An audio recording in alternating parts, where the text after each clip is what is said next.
를 하도록 하겠습니다. 오, 페이지가 무려 41페이지까지 있습니다. 이게 큰일 났습니다. 이거. 와, 이거야, 진짜, 맞죠? 이 소득금액 조정 합계표의 문제는 짬뽕 문제입니다. 짬뽕 문제. 여기 있는 과목별 세무 조정이 어디에 다 담겨져 있냐면, 여기 소득금액 조정 합계표인 명세서라는 곳에 다 이제 세무 조정을 통해서 여기에 다 집계가 되죠. 여기 다 집계가 되는데, 본 문제는 뭐냐면, 얘를 강제로 작성한. 그러니까 퇴직급여 충당금 조정 명세서 문제도 나오고 대선고 문제도 나오고 업무 추진 문제도 나오고 다 나오는 거예요. 다 나와서 얘를 그냥 때려 넣는 건데 제 느낌상 그래 넣다 보니까 부분 점수가 상당히 있을 것 같아요. 뭐 한두 개 틀려도 1, 2점 감점이지 빵점 주지는 않을 것 같아요. 그래서 조금 어렵기도 하고 또 문제의 입장에서는 합격의 당락을 결정짓지 않을 것 같습니다. 어느 정도 맞출 거니까.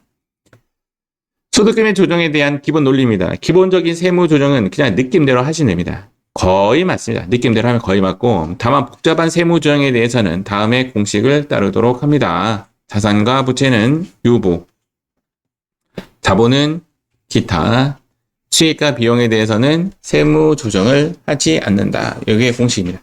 이미 제가 앞서서 이야기를 미리 해드렸기 때문에 이 공식이 낯설지만은 않죠. 자, 여기에 있는 집계되는 것들은요, 과거에 있는 문제들을 좀 많이 들고 왔고, 책에 있는 내용 거의 다 들어가 있어요. 그래서 한번 좀 진하게 한번 한다. 이런 거 하구나라고 생각하시고 접근하시면 됩니다. 문제에서 이렇게 제시를 해준 겁니다. 정기 말에 유보 잔액은 다음과 같다라고 제시를 해줬어요. 제시를 해줬을 때, 이제 제가 이제 접근하는 방식부터 이야기해 드릴게요. 총회법이죠, 총회법. 총회법이 두 개입니다. 총회법이 뭐하고 총회법이냐면 대손 충당금 설정 문제랑 재고자산 평가라는 부분이 있습니다. 이 두 개는 무조건 추인입니다. 무조건 추인입니다. 무조건. 근데 무조건 추인이 어느 정도냐면요. 문제에서 언급하지 않아도 추인입니다. 이게 어떤 이야기냐면 문제에서 보통 언급을 해줍니다. 추인하는 문제는 단기에 뭐 어쩌고 저쩌고 하면서 이야기해 주는데 문제에서 언급하지 않아도 답지에 가보면 추인되어 있습니다. 이 두 개는. 그래서 대손 문제 나왔죠? 얘는 무조건 추인이에요. 얘가 무조건 추인이라는 말은 얘가 이제 기존에 송금 불산입 유보 발생이었거든요. 근데 얘는 이제 무조건 추인해야 되니까 송금 산입 유보 감소로 답을 넣어줘야 돼요. 이 뒤에 문제에서 또 다시 언급하지 않아도 이거 자체만으로 답이라는 거예요. 이거는 꼭 기억하셔야 됩니다. 꼭 기억하셔야 돼요. 제가 깜짝 놀랐어요. 뒤에서 언급하지 않는 것도 상당히 있더라고. 한 3-4문제 봤어요. 그냥 이렇게 딱 제시되면 얘는 무조건 답이에요. 송금산입, 유보, 감소. 그 다음 없죠? 재고자산 없죠? 얘는 잘 안 나와요. 또 대손은 무지 잘 나오는데 재고자산은 참 안 나와요. 그래서 우리는 아예 시험용으로는 얘만 꼭 기억하시기 바랍니다. 대손은 무조건 추인한다. 얘는 언제 추인하죠? 시인 부족액 발생되면. 원래 시인 부족액 우리 기억납니까? 우리 4강에서 했던 거. 4강. 지금 17강 하는데 4강에서 했던 부분. 시인 부족액이 발생되면 원래 세무조정을 하지 않죠. 세무조정 발생하면 아무것도 하지 않는데 다만 상각 부인에게 발생했을 때는 시인 부족액 양만큼 추인해야죠. 발생 시 추인한다. 선거법률은 언제 추인한다? 기간이 경과시죠. 기간 경과시. 뒤에서 이제 문제에서 제시해 준다는 거죠. 이 부분은 이제 그냥 참고로 넣어놨고요. 어려워요. 어려워서 이 부분은 실제 시험 치면 못 풀지 않을까? 뭐 그런 생각이 드는데 일단 이 삼각형의 의미는 뭐냐면요. 이 삼각형의 의미가 송금이라는 뜻입니다. 송금. 요것을 이렇게 섞기도 합니다. 왜? 얘가 어떤 뜻이라고요? 송금이라는 뜻이라고. 삼각형이 없으면 입금. 그럼 답 벌써 하나 나왔어요. 하나 나왔어요. 제가 왜 여기 적었을까? 소득금액 조정 합계표가 반쪽으로 나 있잖아요. 맞죠? 왼쪽과 오른쪽으로 나눠져 있는데 오른쪽이 송금 산입이에요. 오른쪽이. 그래서 얘가 바로 답이 나온다 이 말입니다. 답이 바로 나오고 그 다음 이제 문제에서 제가 적어놨어요.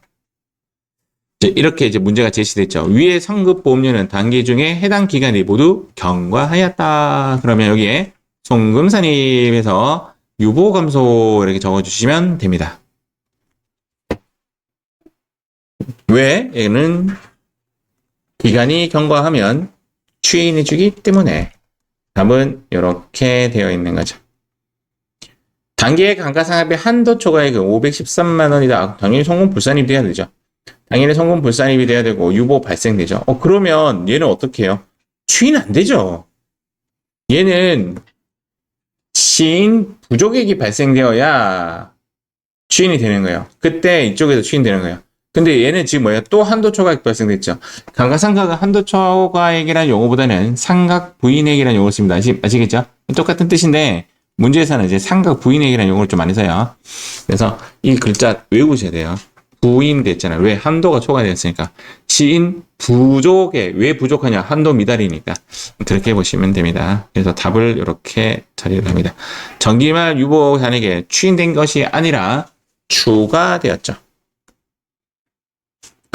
요거는 이제 여기랑 상관없는 이야기인데, 우리 퇴직급여 충당금 조정 명세서에 퇴직급여 충당부채 전입액이 8,800만 원인데 세법상으로는 7,600만 원까지만 인정하겠다. 그럼 당연히 1,100만 원, 200만 원만큼 오버됐죠. 그런데 이거 언제 추인 한번 해야 될 거 아니에요. 언제? 직원을 퇴사할 때. 그래서 얘도 당연히 송금불산입. 송금불산입 입금산입 똑같은 이야기입니다. 송금불산입 유보 발생 이렇게 처리해 줘야 한다. 이제 이런 답을 써줘야 돼요. 이런 문제가 나오면 이렇게 적을 때 이 파트 부분은 시험 문제 대상은 아니고 시험 문제는 얘를 기억하셔야 됩니다. 그런데 제가 얘를 살짝 한번 입력 한번 해볼게요. 느낌상 퇴직급여 충당부채 한도 초과인 것 같아.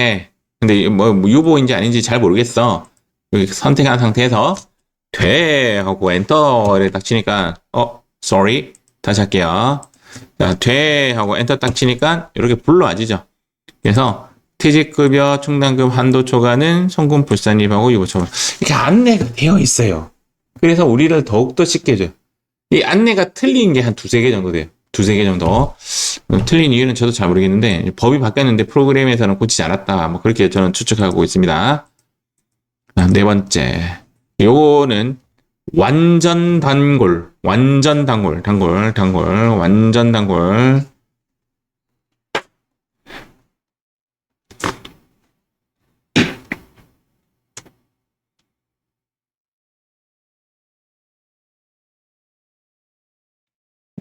자동차세 과오납금에 대한 환부이자. 일단은 이렇게 해볼게요. 자동차세라는 놈은 자동차세는 세금과 오늘 자동차세 연납 기간입니다. 알고 계십니까? 오늘 1월 16일부터 1월 말일까지 자동차세 연납 신청 기간입니다. 제가 그 차가 이제 법인차다 보니까 문자가 안 와요. 그래서 알람 해놨어요, 알람. 근데 개인차일 때는 오죠. 오자 안 옵니까? 예. 연납이 싸죠. 어쨌든 오늘 자동차세 냈습니다. 자동차세 연납. 자동차세가 비용 인정이 된다 안 된다? 비용 인정이 되죠. 근데 내가 자동차세를 뭐 했다? 과오납금 어떻게 했다는 거죠? 많이 납부한 거죠. 제 차가 전기차거든요. 전기차에 대한 그 자동차세가 10만 원 나와요. 10만 원. 대박 싸지 않습니까? 근데 한 차가 가솔린 차거든요. 똑같은 cc 한 2000cc인가 하는데 그거는 저 가솔린 차에 물론 뭐 다르겠지만 자동차세가 40만 원 나오더라. 40만 원. 근데 난 이제 생각해 좀 잘못된 거 아니야?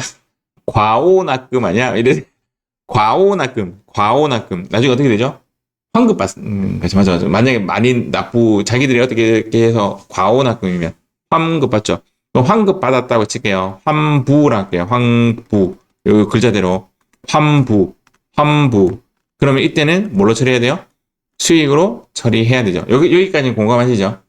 또는 법인세 비용 가장 대표적이니까 해볼게요. 법인세 비용은 비용으로 인정되지 않죠. 비용으로 인정되지 않는데 법인세 비용을 냈는데 얘가 야, 너 법인세 좀 잘못 냈어 해서 다시 뭐 했다? 환부. 우리 용어로 치면 환급이 맞는 것 같은데. 그냥 환부라고 표현할게요. 환부 받으면 이때 수익으로 처리해야 하네요. 안 하지. 비용으로 처리 안 했는데 들어온다고 수익으로 처리 안 하지. 이해갑니까? 비용으로 처리했는데 돌아오면 수익으로 처리하죠. 이자 수익으로 처리하든 뭘 처리하든 아니면 자동차세 세금과 공과를 마이너스 처리하든 하는데 요거 둘 다 무엇이 발생됩니다? 이자가 발생됩니다. 이자 수익이 발생됩니다. 예, 국가가 잘못 계산해서 고지하였다라고 판단을 하고 이 부분에 대해서 이자가 발생합니다. 그게 뭐냐면 환부 이자입니다. 자, 환부가 아니라 이 부분이 아니라 이 부분이라고요. 이거 판단하셔야 돼요. 이해가시죠? 그럼 이 이자는 국가의 잘못된 계산에 의해서 환급받으면서 생긴 수익이잖아요. 맞죠? 얘는 무조건 입금 불산입 잡습니다. 무조건 입금 불산입 잡습니다. 그리고 나중에 새로 또 조정하지 않기 때문에 기타라고 세무 조정을 하는데 얘는 완전 단골입니다. 시험 문제가 환부까지 나오면 판단하셔야 돼요. 수익으로 잡을지 안 잡을지 판단하셔야 되는데 환부 이자는 무조건입니다. 그래서 이렇게 답이 나오죠. 과호납금에 대한 환부 이자는 자주 나오는 문제이다. 그대로 외워도 좋습니다. 입금 불산입에는 유보와 기타밖에 없고 이게 어떤 이야기인지 아시겠지만 제가 한번 볼게요. 여기 유보와 기타밖에 없고 요거 4번 안 나오니까 4번은 뭐 모르겠어요. 저도 처음 봤어요. 알겠죠? 요들밖에 없고 그 다음 자산과 부채에 대한 조정이 아니므로 기타로 처리한다. 요거 완전 단골입니다. 자, 다음 문제 보도록 하겠습니다. 요 5번 부분은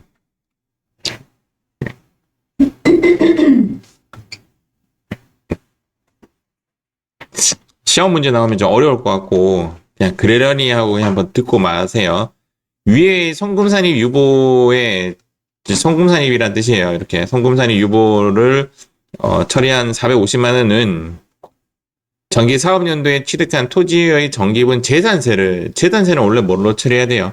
세금과 공과로 처리해야 되잖아요. 그런데 그것을 토지 원가에 가산한 회계 처리에 대한 수정사항으로서 세금과 공과로 처리한 것을 토지의 가액에 넣어야 된다고 생각해서 이렇게 처리를 했어요. 이렇게 처리했는데 얘를 언제 추인할 수 있냐? 추인을 언제 하냐면 첫 번째 토지 매각 시입니다. 토지 매각을 하게 되면 추인을 할 수 있고 두 번째는 장부상 수정을 했을 때 추인이 할 수가 있습니다. 장부상 지금 재산세를 세금과 공과로 처리해야 되는데 토지에 넣었기 때문에 장부에서 토지라는 걸 지우고 차변에 세금과 공과라고 한다면 세법상 작업했던 것을 추인해버리면 돼요. 그런데 현재 사항은 2번을 선택했다라는 거죠. 당법인은 이를 당기 법인 사업연도 중 토지 가액 차감했고요. 토지를 차감했는데 2월 이익잉여금에도 차감을 했대요. 예? 우리는 세금과 공과로 처리해야 되는데 2월 이익잉여금 차감하면 안 되죠. 그래서 이제 정기에 이렇게 처리한 거예요. 정기에 이렇게 처리한 부분에 대해서 요 부분이 이제 뭐냐면 이렇게 다시 한번 보시면 장부가 이제 북이에요. 장부에서는 이렇게 처리한 거를 세법에서는 이렇게 해야 된다라는 뜻이죠. 얘를 빼고 넣는 것을 뭐라고 하냐면 세무조정이라고 합니다. 그런데 세금과 공과는 비용이기 때문에 세무조정 대상이 아니게 되는 것이고 토지는 자산이잖아요. 맞죠? 오른쪽은 송금산입이죠. 그래서 유보 발생 이렇게 처리된 것입니다. 얘가. 그래서 얘를 이렇게 처리했는데 단기에 이런 것들을 장부에서 이렇게 처리했다라는 거죠. 야, 이거 2월 이익여금 아니잖아. 요거 세금과 공과잖아. 해서 세법에서는 다시 요구를 한 거죠. 요렇게 하라고. 그럼 요렇게 하면 얘를 또 빼고 얘를 넣고 이렇게 작업해요. 토지는 됐으니까. 그래서 이걸 빼고 이렇게 넣고 이렇게 되면 세금과 공과는 비용이기 때문에 세무조정 대상이 아니고 이월 이익여금은 자본 항목이기 때문에 오른쪽이 송금산입이죠. 송금산이 기타로 세무 처리를 합니다. 그래서 이제 두 가지의 세무조정이 일어나죠. 토지 똑바로 갔죠? 그러니까 얘 추인하는 작업이 뭐냐면 송금 불산입 또는 입금산입 유보 감소라고 세무조정을 하나 해줘야 되고 요게 답이고 또 하나 더 답이 뭐죠? 2월 이익여금에 대한 세무조정을 또 해야 되는 거죠. 그래서 정답은 이제 이 문제에 대한 정답은 이렇게 두 가지가 정답이 되는 겁니다. 이 문제에 대한 답이 얘라는 거예요. 이야, 이거를 시험 치면 어떻게 풀어요? 맞죠? 못 푼다? 저는 이제 그렇게 생각 들지만 혹시 나는 풀어내겠다 하시는 분은 이렇게 공부하시면 돼요. 이렇게 어렵게 문제 안 나옵니다. 이렇게 문제 안 나오고 대부분 간단하게 나온다 라고 보시면 됩니다. 요거 단골. 지금 페이지는 41페이지까지인데 한 20페이지 넘어가면 반복이에요. 반복. 여기 정답입니다. 선생님, 제 프린터에는 얘가 이렇게 네모칸 되어 있는데요. 예. 계속 여러분들이 졸아서 덮어놨어요. 이거 한번 적으세요. 이거 단골. 단골. 단골. 법인세는 비용으로 인정되지 않는 가장 대표적인 놈입니다. 그래서 법인세 비용에 관련된 모든 것들 다 송금, 불산입, 기타 사회 유출 처리함이 맞습니다.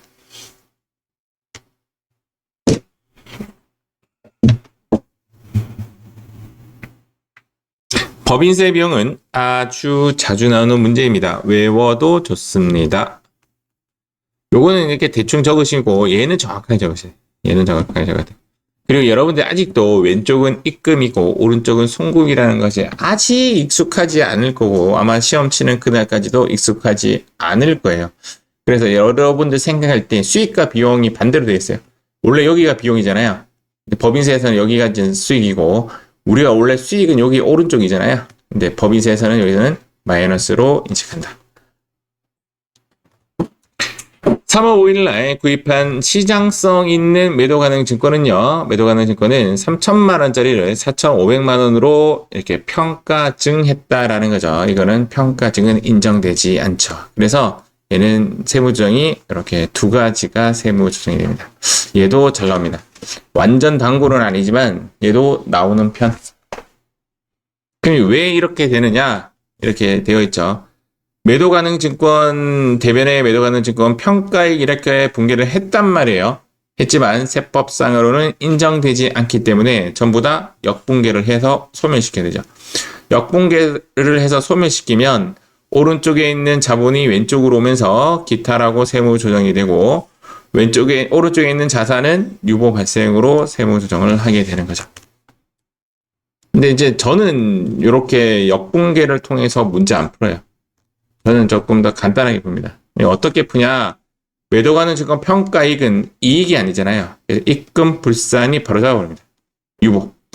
얘를 이제 무조건 잡아냅니다. 얘가 매도 가능 증권 문제가 아니라 단기 매매 증권 문제였으면 이걸로 끝이에요. 그래서 얘는 이제 잡아내기 쉽죠. 이익이 아니기 때문에 오른쪽에 입금 불산입 유보 잡고 매도 가능 증권은 반대편에 똑같이 기타로 세무 조정을 한 번 더 해준다라고 보시면 됩니다.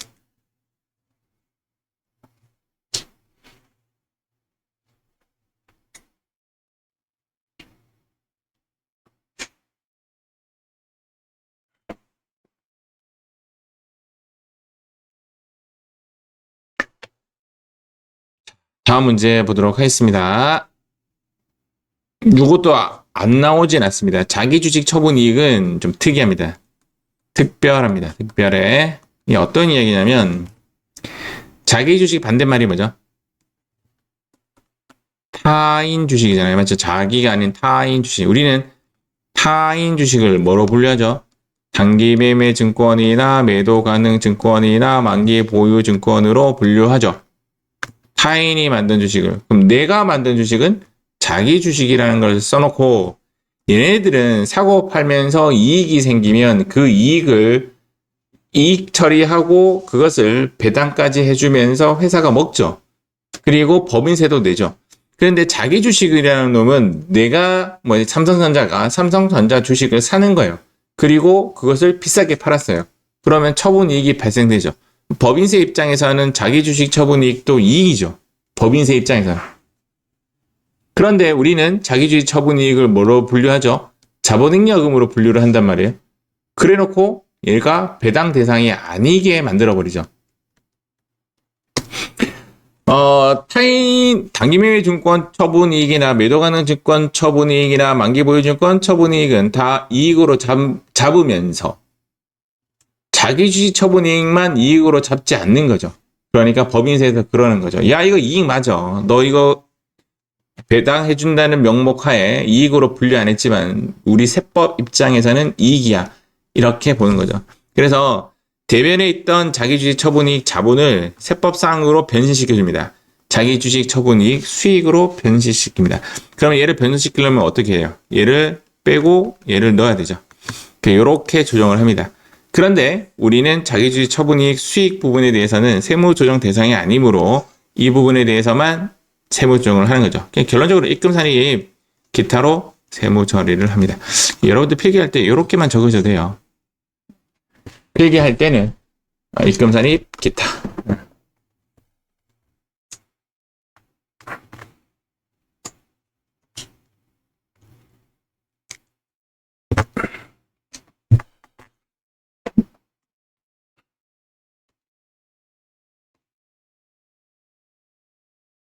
이제 이런 문제가 나옵니다. 이런 문제.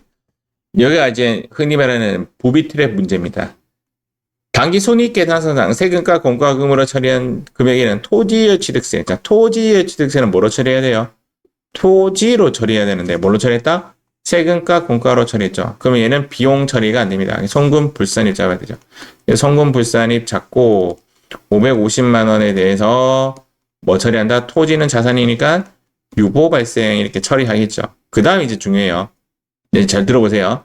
산재보험 연체료는 세금과 공과금이 맞습니까? 맞지요.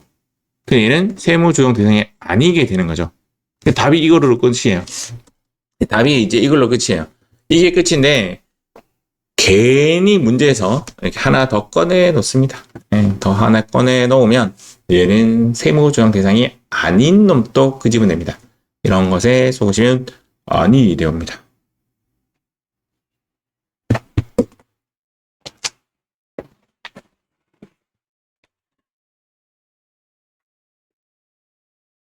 자, 다음 문제. 여러분도 이거 적으실 때 아까 얘기했던 대로 송금 불산입 유보 발생 이것만 적으셔도 돼요. 메모하실 때는. 이자 수익은 현금주예요. 현금을 받을 때 인식합니다. 그래서 우리가 결산 조정할 때 이런 거 하잖아요. 대변의 이자 수익, 차변의 미수 수익 이런 거 잡죠, 맞죠? 이거 전부 다 불인정입니다.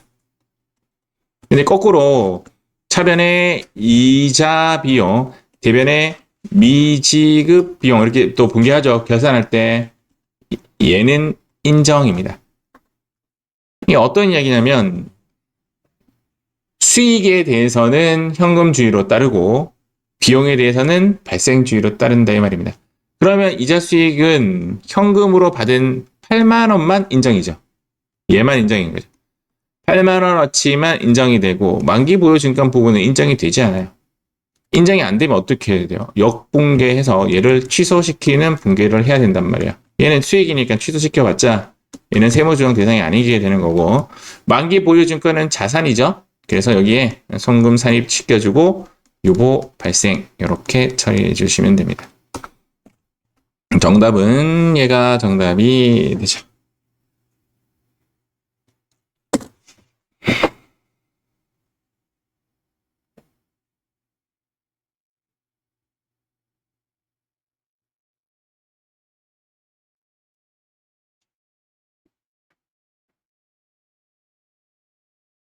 속도가 좀 빠른가요? 들을만 하죠. 자, 요거는 또 암기는 아니고 뭐 그렇게 말이 나오지 않을 것 같아. 법인의 출자자가 소액주주가 아니래요. 소액주주가 아니라면 반대말로 대주주겠죠. 맞죠? 대주주. 대주주는 사택을 사용하면 돼요, 안 돼요? 안 돼요. 그래서 사택을 사용함으로써 발생되는 이익에 대해서는 상여 처분합니다. 그래서 사택의 유지비 350만 원어치를 상여가 아니라 출자자 임원 이것도 또 따져야 되네. 상여 맞네. 출자는요. 배당의 느낌이고 배당의 의미고 임원은 뭐죠? 상여의 느낌이죠. 이렇게 주주니까 얘는. 근데 전에 우리 그 기억나요? 주임기 우선순위는 이렇게 되죠. 지사가 제일 세고 그 다음 임원이 세고 그 다음 주주가 세죠. 가장 센 게 이 두 개를 비교했을 때는 얘가 센 거죠. 그래서 뭘로 처분한다? 배당이 아니라 상여로 처분하죠. 소액주주에게는 사택 사용해도 됩니다. 소액주주에게는 사택을 사용해도 됩니다. 소액주주인 임원이 사용하는 사택 유지비 290만 원은 복리후생비 오케이라는 뜻입니다.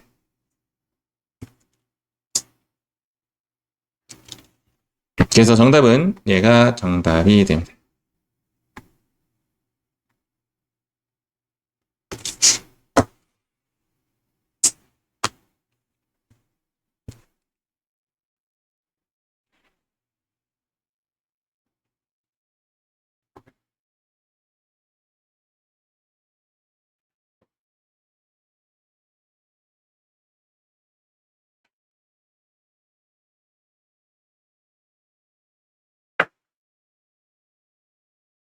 자, 다음 문제 가겠습니다. 요거 외우셔야 됩니다. 밑에 해석을 좀 볼게요. 해석을 보니까 요것도 제법 나오는 문제 중에 하나죠. 개인이나 유가증권이나 저가매입 요 세 가지 단어가 다 들어와야 돼요. 개인이나 유가증권이나 그다음 이제 금액으로 따지죠. 8,500과 7,500이니까 저가 매입이 여기 들어가는 거죠. 저가 매입을 하게 되면 주식에 관련된 비용을 회사가 떠안는다라고 생각해요. 그래서 이 금액 차이, 시가와의 차익, 즉 시가와의 차익이 8,500과 7,500 차이가 1,000만 원이죠. 이 1,000만 원에 대해서 유보 처분합니다. 이게 잘못하면 상여 처분한다고 인식할 수 있거든요. 그렇지 않습니다. 어떤 거 물건이나 어떤 권리를 살 때는 자산으로 인식하기 때문에 유보로 처분하는 것이 맞습니다. 단기매매증권이 자산이죠.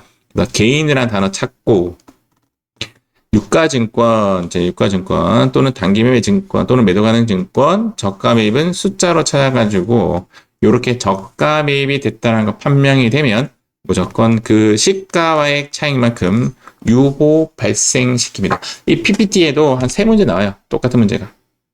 한 20번 정도 넘어가면 반복이거든요. 그것도 시간 들이면서 제가 한번 풀어보세요. 이렇게 하는데 이렇게 보시면 됩니다.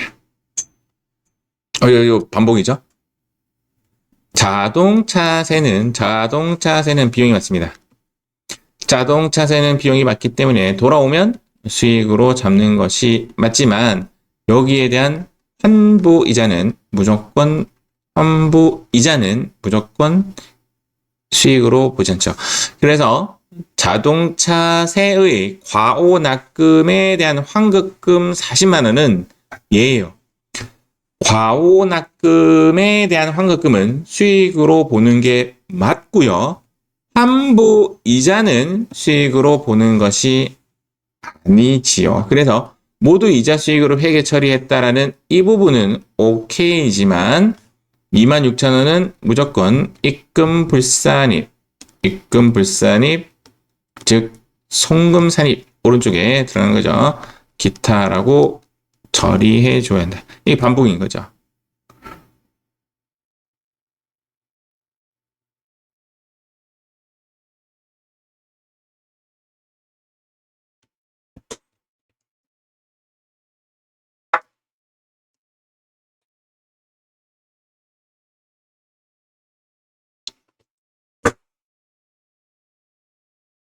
이제 시험 모드로 보면 이제 어떤 식으로 푸는지 느낌 오거든요. 요거 설명 다 하고 이제 컴퓨터 입력해서 시험 모드로 한번 해볼게요.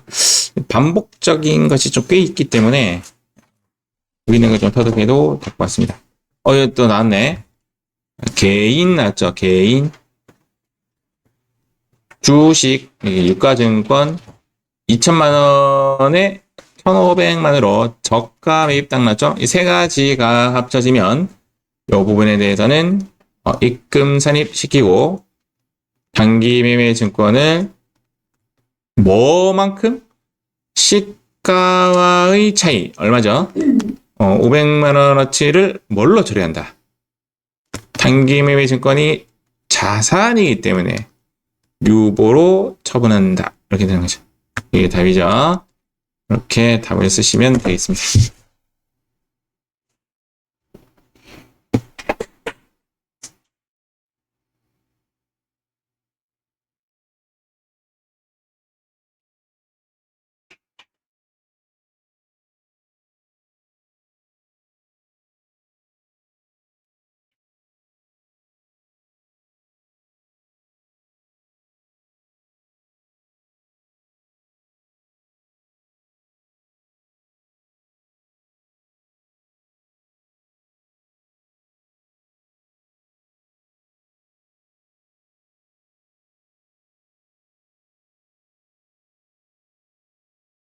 다음 문제. 자, 반복적인 문제죠. 자, 한번 풀어보세요. 해석은 밑에 이렇게 딱 띄워놨죠. 뭔 말인지 이해하셨을 겁니다. 여기는 부비 트랩이 있습니다.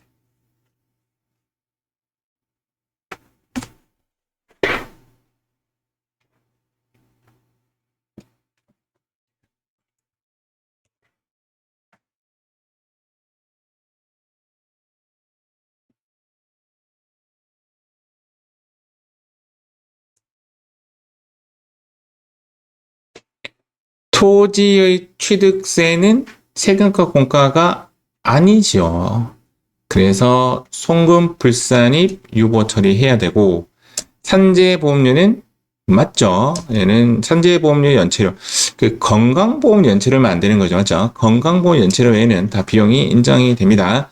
그래서 얘는 입금산입 토지 취득세 부분만 유보 발생으로 처리하는 것이 맞습니다.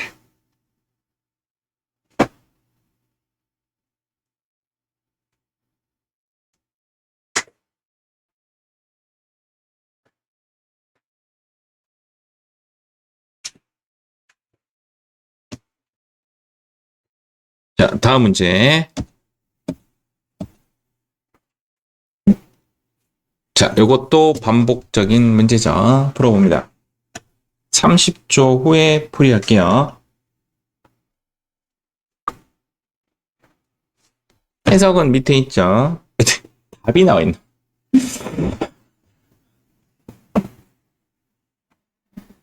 법인세 우찌고 자찌고 붙는 뒤에 글자는 중요하지 않아.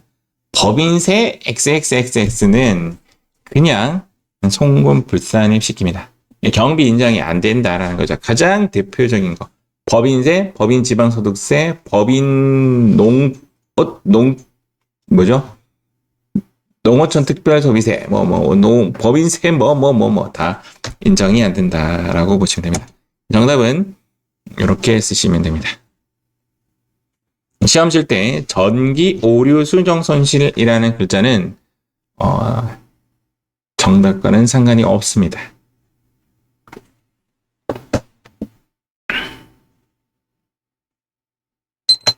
자, 다음 문제 가겠습니다. 자, 매도하는 증권입니다. 자, 풀어봅니다.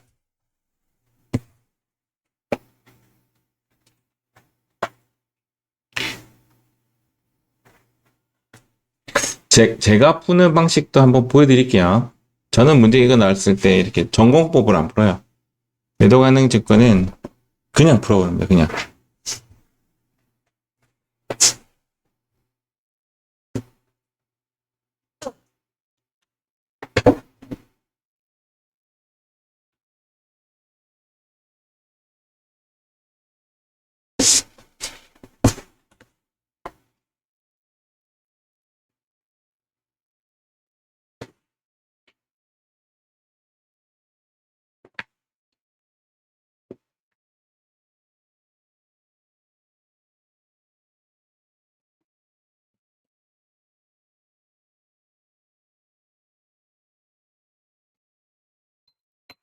자, 저는 이렇게 봅니다. 매도 가능 증권이 5천만 원인데 5,200만 원으로 했단 말은 평가 이익 200 잡았다는 뜻이잖아요. 맞죠? 평가 이익 아닌데. 그래서 여기에 입금 불선입. 자, 송금 선입해서요. 매도 가능 증권 평가 이익 또 입금 아닌데 해서 무조건 이렇게 유보 발생 예를 먼저 합니다. 왜 예를 하냐면 얘가 만약에 단기 매매 증권 문제였으면 이걸로 끝이에요. 그런데 매도 가능 증권은 매도 가능 증권 평가 이익이 자본 항목이잖아요.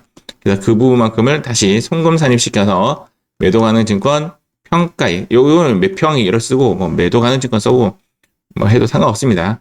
얘는 기타라고 이렇게 반대편에 이렇게 주는 거죠. 그래서 문제 풀 때는 얘를 그냥 먼저 풀고요. 얘를 먼저 계산을 해서 풀고 두 번째 요게 이렇게 잡아주는 반대편에 그냥 기타로 잡아주는 요렇게 꼼수를 좀 씁니다. 정답은 이제 이렇게 되어 있습니다.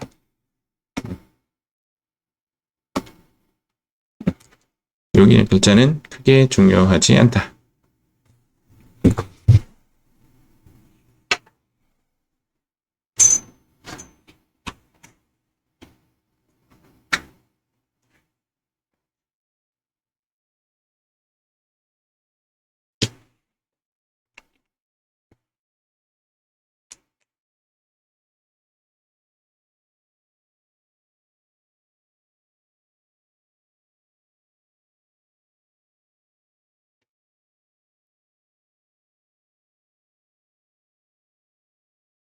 자, 다음 문제. 아이고, 또 나왔네, 법인세. 자, 풀어봅니다. 손으로 한번 적어보시고, 정답은 칠판에서 확인. 답이 밑에 나와 있다죠. 아, 이러면 재미없죠. 반복적인 문제죠. 이제부터 반복적으로 나옵니다.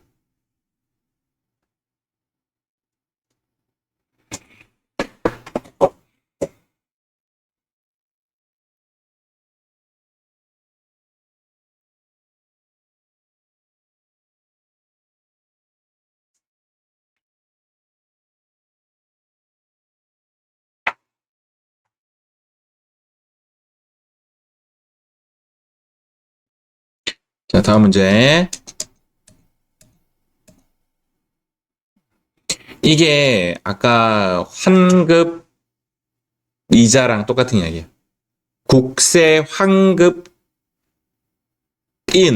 이익이 될 수도 있고 안 될 수도 있는데 거기에 대한 가산금은 환부 이자랑 똑같은 거죠. 똑같아요. 답은 이렇게 적어주시면 되겠습니다.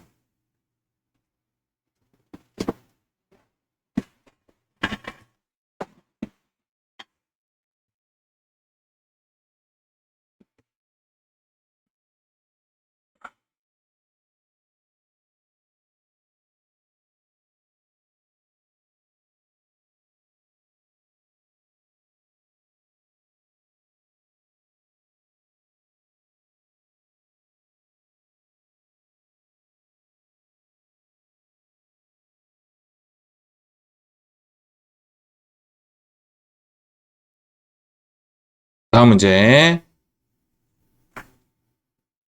어,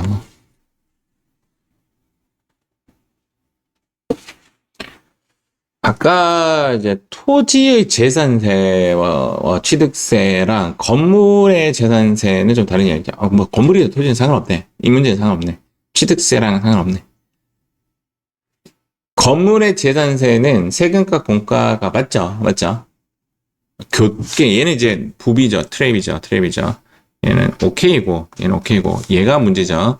교통위반 범칙금은 우리가 세금과 공과금 문제에서 나왔죠. 청금 불산입, 기타 사유출로 처리한다.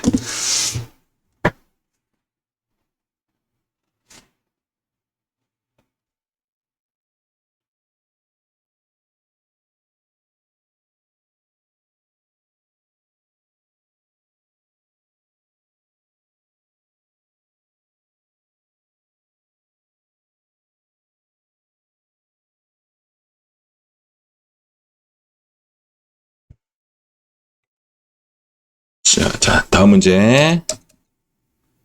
또 나죠? 개인, 주식, 저가 매입. 자, 답 적어봅니다.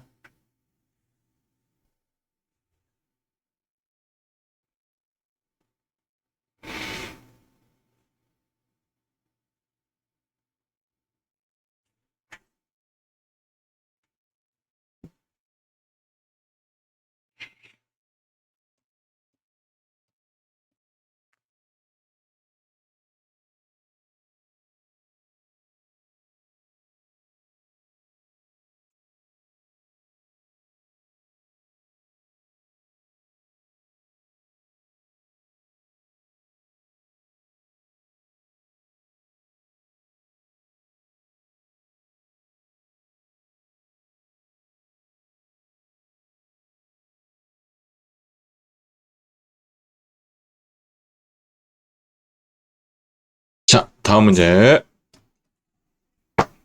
또 나왔죠? 자, 풀어봅니다.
자, 정답은 이렇게 처리하면 됩니다.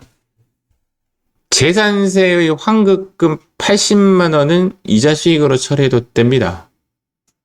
비용 처리했던 것이 돌아왔을 때는 수익으로 잡을 수가 있죠. 다만 환부까지는 되는데 이자는 안 되죠. 단골 중에 단골입니다.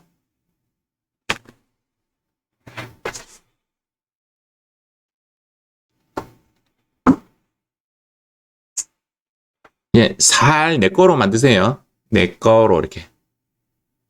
다음 문제.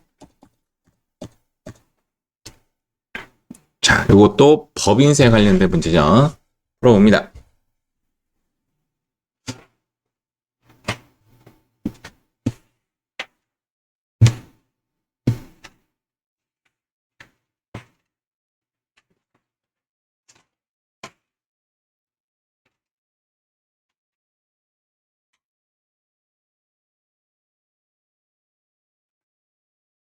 정답은 이렇게 처리하시면 되겠죠.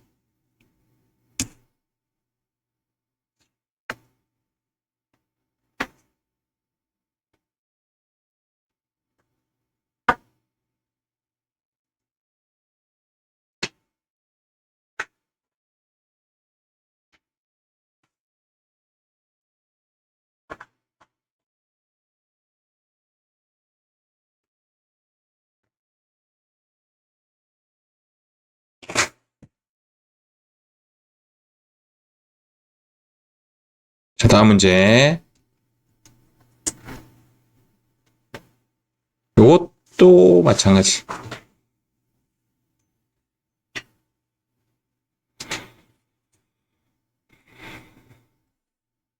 법인세가 비용 인정이 안 된단 말이에요. 그런데 돌아왔어. 그럼 수익으로도 보지 않습니다. 입금 불산입은 오른쪽이에요. 이렇게 잡아주시면 되겠죠.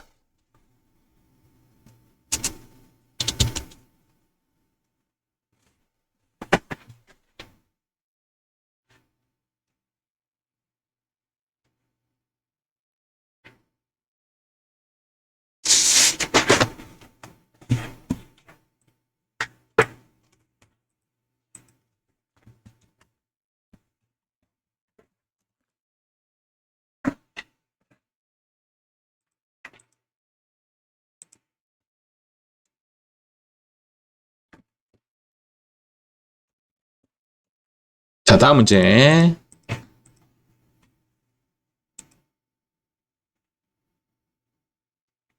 잘 안 나오는 유형인데요. 한번 고민 한번 해보십시오.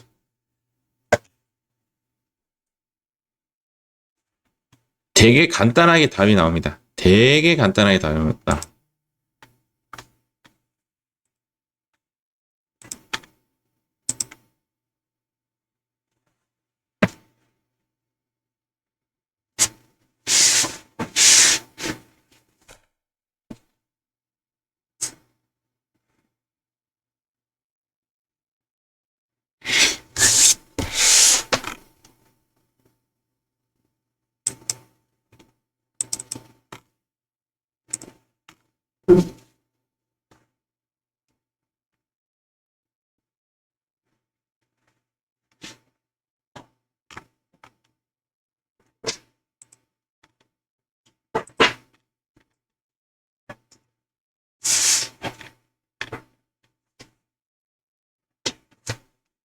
자, 이거 어떻게 되냐면, 토지의 취득세 92만 원에 대해서 세금과 공과금으로 처리했다라는 것 자체가 틀렸잖아요. 그래서 이때 정기에 세무조정은 적절하게 이루어졌다. 이게 어떻게 이루어졌냐면 송금 산입이 아니게 되는 거죠. 그래서 송금 불산입 이렇게 처리하고 그 다음 토지의 취득세에 대해서는 뭐 토지 취득세라고 적고 금액은 92만 원 처리는 유보 발생 이렇게 처리했다라는 거. 억수 간단하게 처리돼요. 요거 언제 추인돼요? 유보라는 것은 추인을 시키는 거잖아요. 맞죠?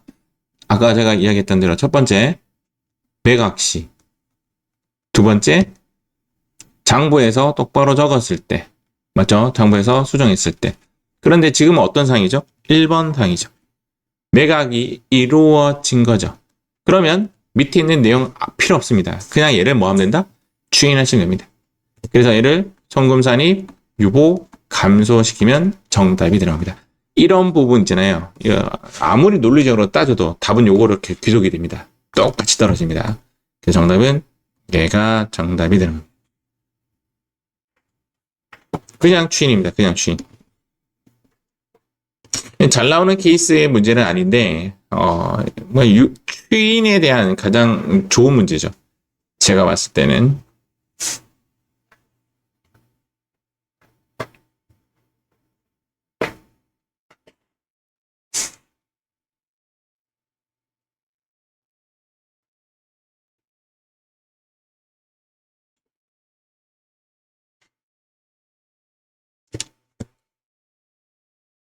자, 다음 문제 한번 가보도록 하겠습니다.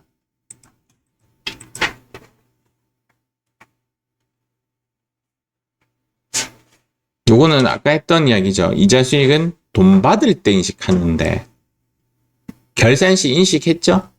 그래서 세무증을 한번 해봅니다.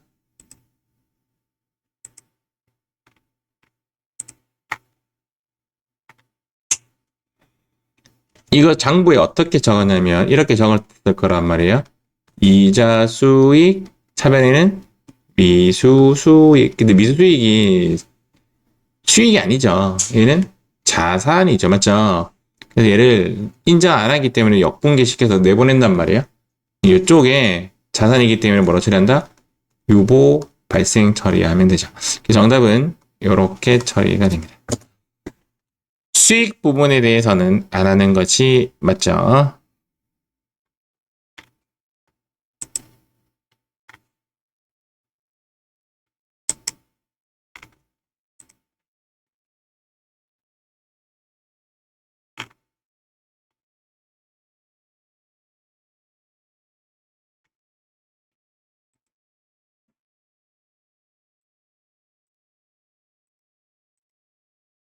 자, 다 끝나갑니다. 조금만 더 찾아보세요.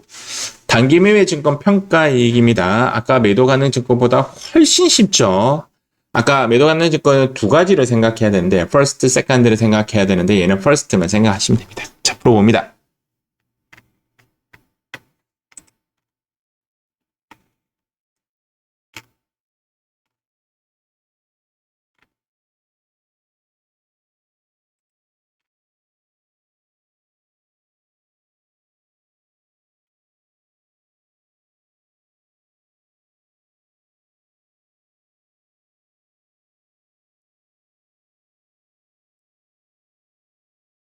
정답은 단기매매증권의 평가이익은 인정되지 않는다.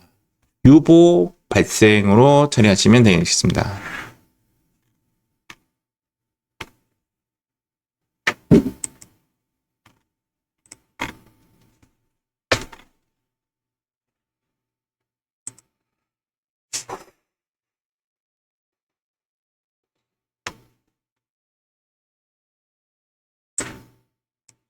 자, 다음 문제. 이것도 법인세 관련된 문제입니다. 풀어봅니다.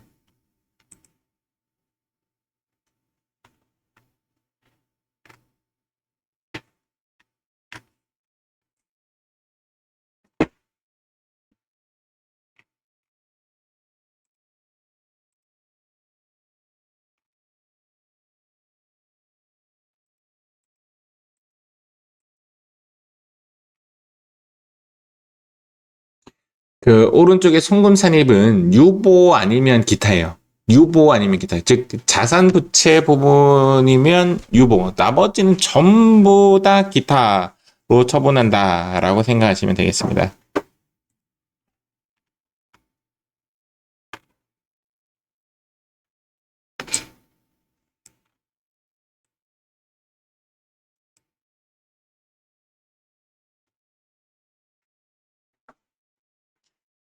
자, 다음 문제. 요거는 이제 제 4강 문제를 봤을 때 아는 거죠. 조금 난이도는 있는데 뭐 자주 나오는 케이스는 아니에요. 한번 풀어봅니다. 1분 드리겠습니다.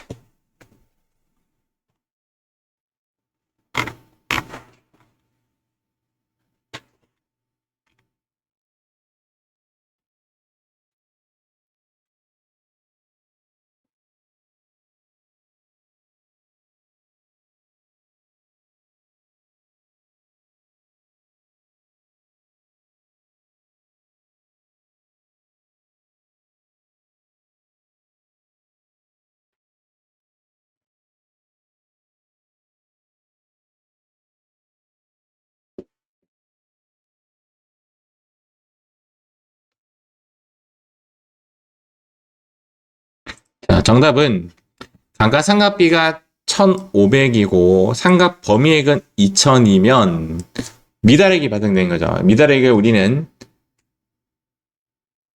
시인 부족액이라죠. 시인 부족액은 세무 조정을 하지 않습니다. 하지 않지만 그 전에 상각 부인액이 있다라면 이 금액의 한도만큼 추인하는 거죠. 그래서 송금산입 유보 감소라고 잡아줘야 돼요.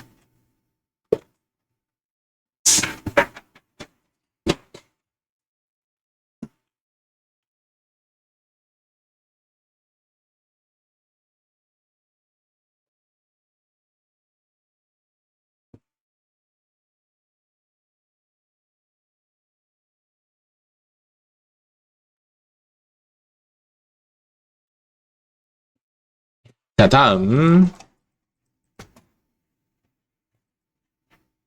요건 처음 보는 문제네요. 국고보조금 1,000만 원, 회사는 정부로부터 국고보조금 1,000만 원을 지원받았고 얘를 자본조정으로 회계 처리하였다.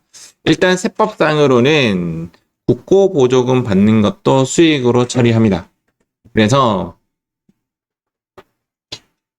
여기에 국고보조금 자본조정을 국고보조금 수익으로 처리를 해줘야 돼요. 수익으로 처리하면 얘가 빠지고 얘가 들어오는 거죠. 그래서 수익은 세무조정 없으니까 얘가 빠지기 때문에 자본 조정이기 때문에 이쪽에 입금, 산입, 기타 이렇게 처리해 줘야 됩니다. 상환 의무가 있는 국고보조금은 부채로 인식하는데 상환 의무가 없는 국고보조금에 대해서는 입금, 산입하는 것이 맞다.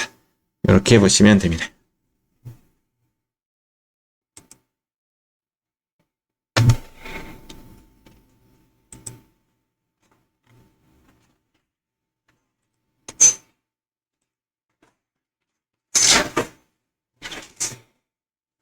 자, 다음 문제.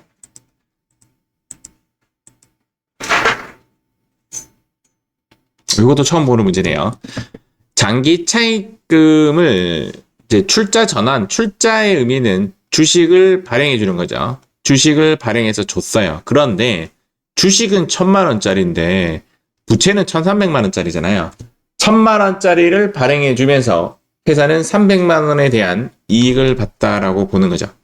그래서 주식 발행 초과금 이만큼을 이익으로 봐야 한다라는 해석입니다. 그래서 얘를 빼버리고 여기에 수익으로 잡는데 수익은 세무조정 대상이 아니게 되는 거죠. 그래서 주식 발행 초과금은 뭐죠? 입금산이 기타라고 잡아줍니다. 이거 좀 크게 어려운 부분은 아닌 것 같아요. 어려운 부분은 아닌데 처음 보는 문제다 보니 이렇게 좀 틀릴 수는 있다.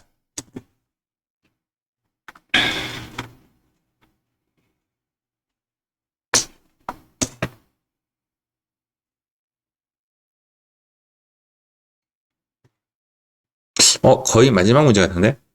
17페이지. 8. 요거 마무리하고 우리 쉽시다. 자, 다음 문제. 요거는 이게 느낌을 한번 풀어보세요.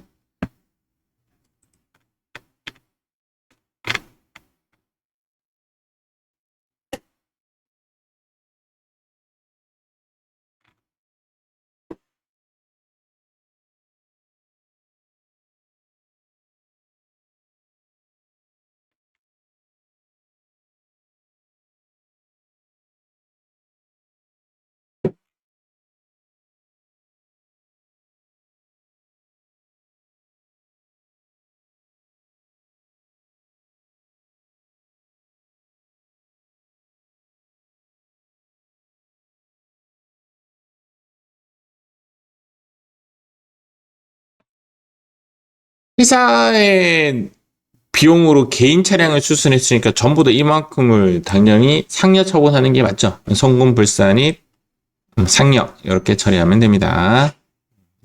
생각으로는 대로 느낌으로 풀면 되겠죠. 이렇게 상여도 나옵니다. 이게 마지막 문제인갑다. 요거 마지막입니다.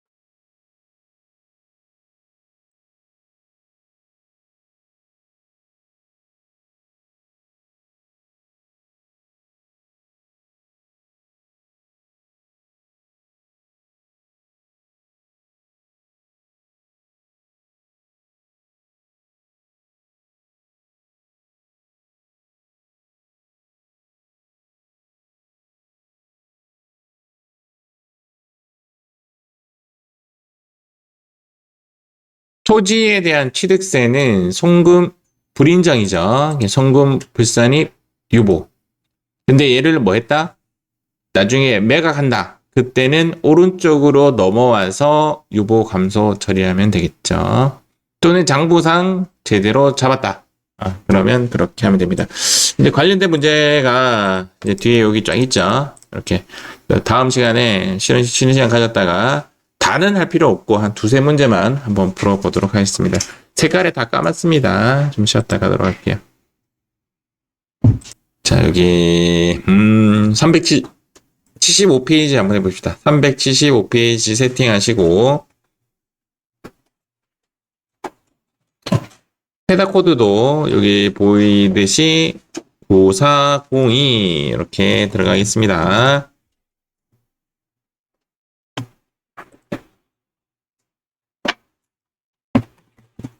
이 페이지 저랑 같이 할까요? 그냥 한번. 업무 요소형차 우리 안 배웠는데 나왔네요.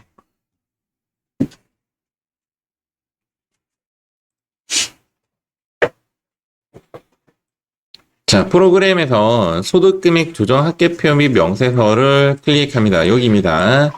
소득금액 조정 합계표 및 명세서를 클릭합니다.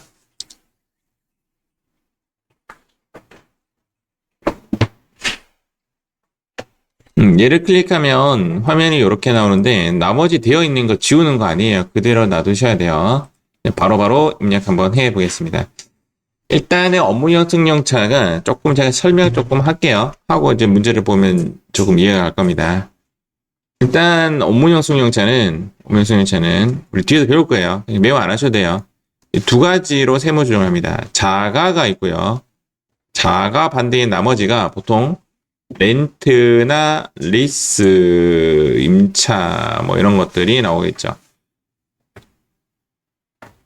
자가는 이제 어떻게 처리하냐면 내 차기 때문에 유보 발생시켰다가 이제 어떤 부분에 대해서 감가상각비가 한도가 얘는 이제 800만 원 고정이에요.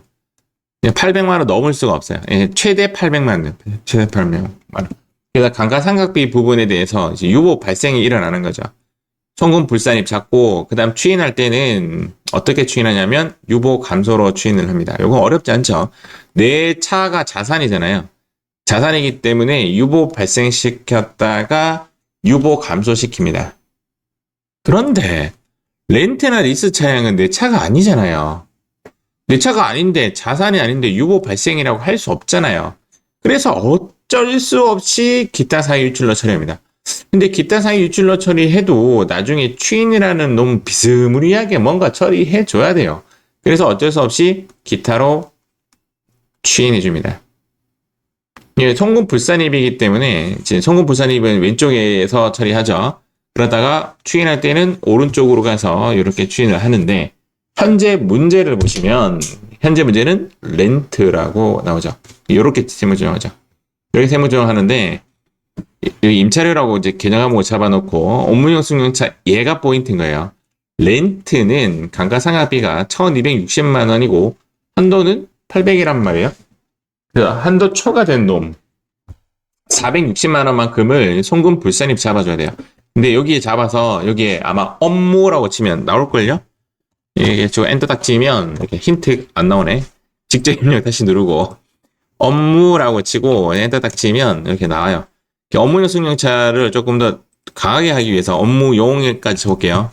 그러면 이렇게 나오죠. 승용차 해볼까요?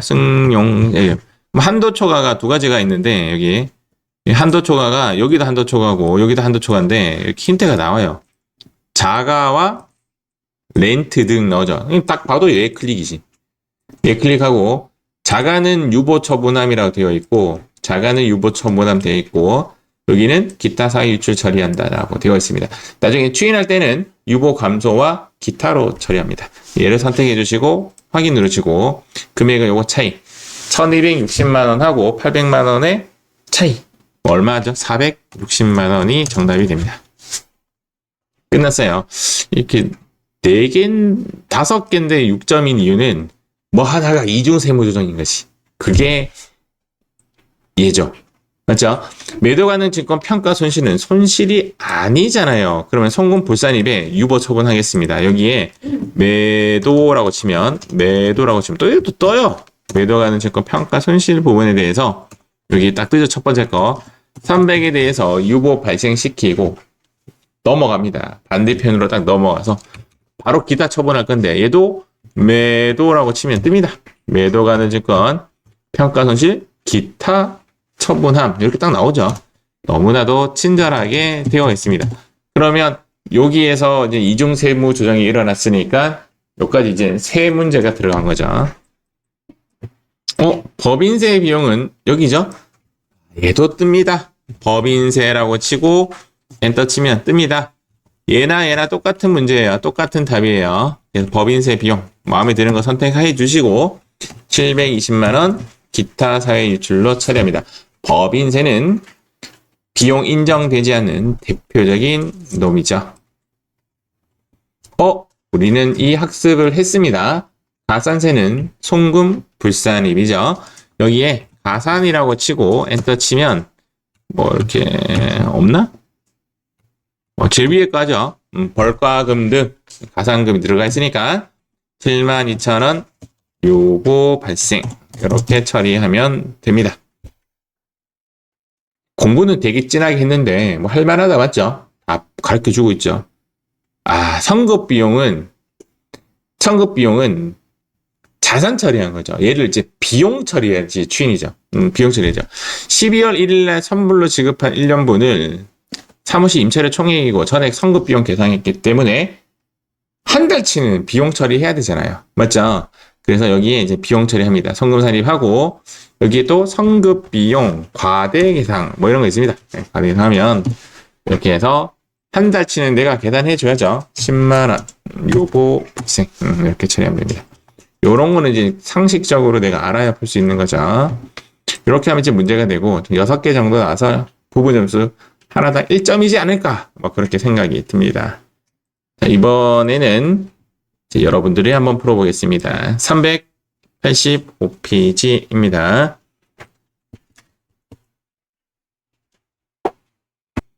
요거 잠깐 설명 좀 하고 갈게요. 아까는 업무용 승용차 추인에 관련된 문제였고 이번에는 이렇게 설명해 드릴게요. 업무용 승용차는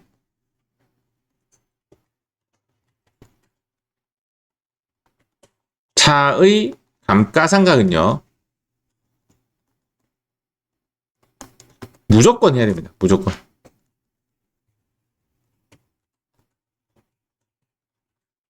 그때 우리가 그 뭐였죠? 기계장 감가상각이 원래 그거잖아요. 감가상각이 해도 되고 안 해도 되는 원칙상 감가상각은요. 결산 조정이에요. 결산 조정. 결산 조정의 의미가 뭐냐? 해도 되고 안 해도 되는 상이죠. 그런데 but 두 가지만은 무조건 해야 됩니다. 무조건 해야 됩니다. 무조건. 한 개 또 뭘까요? 업무용 승용차 감가상각하고 한 개 더 있는데 법인세가 면제되는 감면 또는 면제를 받는 법인은 무조건 감가상각을 하여야 한다. 그때 제가 중소기업 특별세액 감면 받기 위해서는 감가상각을 무조건 해야 한다. 뭐 이렇게 설명했잖아요. 그 길을 뭐라고 했죠? 우리는 감가상각 의제. 그때 제가 수업할 때 감가상각 의제 하나 끄집어냈고 업무용 승용차 끄집어냈어요. 이 두 가지는 무조건 감가상각 해야 돼요. 내가 올해 비용 처리하고 싶지 않아도 무조건 감가상각 해야 되고 그 감가상각의 한도는 무조건 무조건은 아니구나. 최대 한도라고 해야 되네. 최대 한도는 800이 최대입니다. 800만 원 넘길 수가 없다. 그래서 나중에 세부 조정할 거예요. 배울 거고. 또 하나는 5년이 되어야 하죠. 내용 연수는 5년 800만 원 고정입니다. 이렇게 생각하시면 돼요. 최대 한도는 이제 내가 이제 5년 800만 원이면 곱하기 하면 4천만 원짜리 차거든요. 4천만 원짜리는 이제 800만 원 맥시멈 잡힐 거고 4천만 원보다 작으면 한도가 줄어들 건데 4천만 원보다 많은 금액의 차라고 하더라도 한도는 무조건 800이요. 그래서 이 문제를 다시 풀어봅니다. 시작.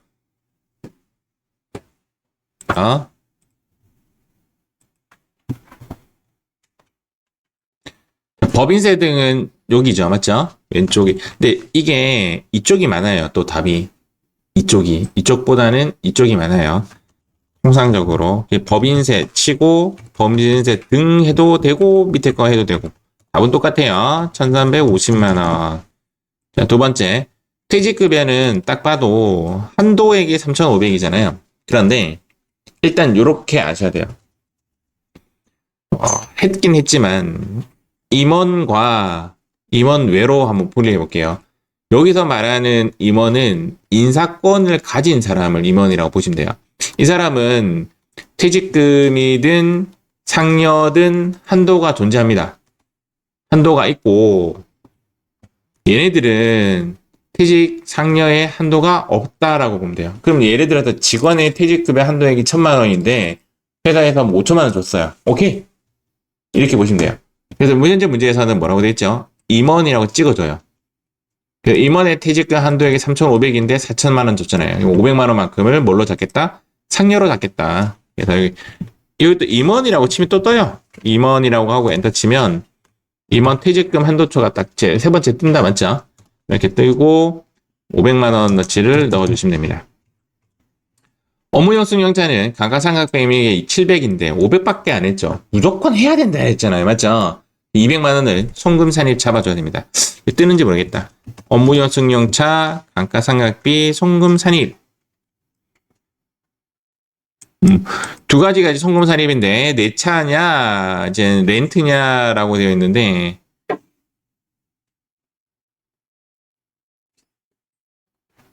이거 아니죠. 나중에 처리해야 되니까 감가상각비 부분만큼은 추인이 아니고요. 얘는 추인 부분이 아니고 얘는 추인하기 때문에 추인하면 유보 감소라고 잡히죠. 맞죠? 유보 감소라고 잡히기 때문에 얘는 그냥 감가상각비라고 업무용 강제로 쓰겠습니다. 없으니까 업무용 승용차 감가상각 200만 원 유보 발생. 왜 유보 발생이냐면 나중에 얘 처리해 줘야 되잖아요. 맞죠? 추인해 줘야 되기 때문에 잡아줘야 됩니다. 이게 이제 중요한 거예요. 대주주는 배당이고 대표이사는 임직원으로 봐야 되는 거 아니에요? 맞죠? 상여고 그럼 뭐로 처리해야 돼요? 얘는? 배당으로 처리해요? 상여로 처분해요? 상여가 맞겠죠. 그래서 여기 가서 이것도 그냥 강제로 적어야 되겠네. 대표이사 사택 임차료 그래서 700만 원 상여 이렇게 적는 것이 맞습니다. 잠깐 답 좀 확인 한번 해볼게요. 요게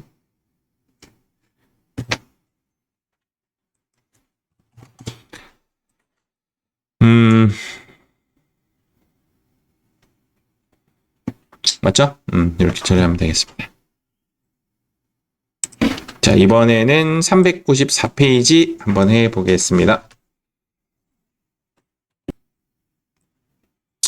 법인세 어쩌고저쩌고. 법인세는 무조건 송금불산입, 입금불산입. 이게 환급된 거니까 입금불산입이죠. 여기 잡아가지고 법인세를 하면 뜨는가요? 법인세 환급에 여기 뜨네요. 맞죠? 이렇게 힌트를 주니까 좋은 것 같아요. 이렇게 기타라고 처분하면 되고 그 다음 이자 수익은 재산세는 비용이잖아요. 돌아오면 환급액은 이자 수익이 맞아요. 환급금까지는 내는데 이자는 안 되죠. 얘만 단골이죠. 환급이자. 환급이자. 없네요. F6 누르고 환급이자. 환급이자는 무조건 기타로 처분한다. 단골. 요 두 개가 좀 트랩이었죠. 세금과 공과에서 요거 정리 한번 해볼게요. 취득세. 토지 취득세가 잘 나오죠. 토지 취득세와 제가 이렇게 표현해 볼게요. 토지 외 취득세 이렇게 표현해 볼게요. 현재는 토지 외 취득세죠. 위에 이제 트럭 취득세잖아요. 예, 토지 취득세는 토지는 감가상각 안 한단 말이에요. 맞죠? 그래서 얘는 송금불산입 유보 발생 처리예요. 예, 송금불산입 유보 발생 처리하고 토지 외 취득세는 감가상각 한단 말이에요. 그래서 얘를 뭘로 인식한다? 감가상각비로 인식해요. 그럼 실제적으로 이제 어떻게 해야 되냐면 즉시상각 의제로 본다라는 거죠. 즉시상각 의제로 보기 때문에 얘는 그냥 비용 인정이에요. 우리 메모 좀 끝나고 나중에 보여드릴게요.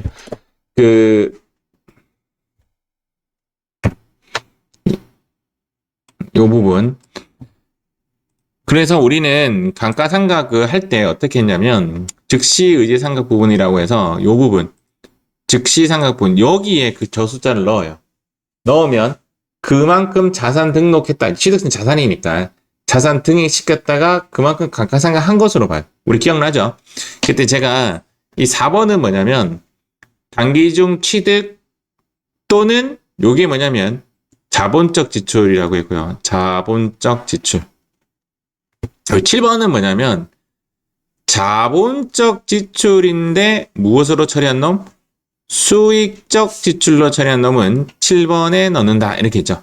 근데 넣는 게 요 두 개랑, 그 다음 여기 정기말 부인 누계, 요거, 뭐 단골로 나오죠. 그래서 시험에는 7번하고 8번이 가장 자주 나오고, 지금 얘예요. 근데, 여기 보시면, 토지 외 취득세에 대해서는 그냥 감가상각비를 인식하기 때문에 비용 인정인 거죠. 비용 인정이라는 말은 당연히 세무조정 대상이 아닌 거죠. 그리고 이 80만 원만큼이 자동으로 감가상각비에 갖다 붙어요. 그래서 자동으로 붙기 때문에 우리는 고민하지 않아도 된다. 그렇게 했었고, 보험 차익도 공장 화재로 인해서 생긴 재해 손실은 재해 손실대로 처리하고, 그 돈 받으면 또 보험, 그러니까 얘가 보험 차익이 아니라 사실 계좌 감옥은 보험 수익이 돼야 되죠. 이제 보험 차익이라는 것은 거기에 대해서 재해 손실 빼기 보험이라는 뜻 같은데, 이게 보험 있네. 보험 차익이 있네요. 보험 수익이 아니라 보험 차익이 있네요. 어쨌든 보험 차익은 인정되죠. 보험으로 인하여 돈을 받게 됐기 때문에 인정되죠. 이 두 개는 둘 다 맞기 때문에 세무 조정 대상이 아니기 때문에 트레이드인 거죠. 이런 식으로 문제가 나옵니다. 자기 주식 처분 이익은 이익으로 봐야 한다. 이렇게 했죠. 여기에 입금산이 자기하고 뜨면 떠요. 자기라고 뜹니다. 맞죠? 네. 자본이기 때문에 기타로 처분한다. 이렇게 하시면 됩니다. 3개가 답이었네요. 자, 이번에는 397페이지 하도록 하겠습니다.